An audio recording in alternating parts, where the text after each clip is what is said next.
آئیے جانتے ہیں کہ قائد اعظم اپنی زندگی میں آخری بار کس بات پر زار و قطار روئے تھے۔ کتابوں میں تحریر ہے کہ محمد علی جناح لندن میں اپنے ابتدائی سالوں میں شوبز کی چکا چوند روشنی سے بہت زیادہ امپریس ہوئے۔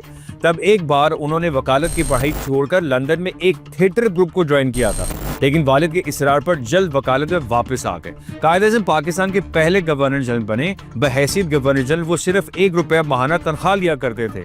ان کا پسندیدہ کھیل سنوکر تھا۔ قائد اعظم کو لوگوں نے صرف 2 موقعوں پر اشبار دیکھا تھا۔ پہلی بار وہ تب روئے تھے کہ جب ان کی والدہ کا انتقال ہوا، جبکہ دوسری بار اپنی محبوب بیوی رتیہ بائی کی وفات پر آنسو بہاتے نظر آئے تھے۔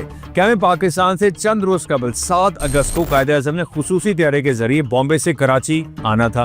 ہندوستان چھوڑنے سے پہلے وہ آخری مرتبہ رتی کی قبر پر فاتح خوانی کے لیے آئے اور قبر کے سہانے بیٹھ کر پھوٹ پھوٹ کر رونے لگے، یہاں تک کہ قائد اعظم کے قبرستان جانے کی وجہ سے پرواز آدھا گھنٹہ لیٹ ہو گئی۔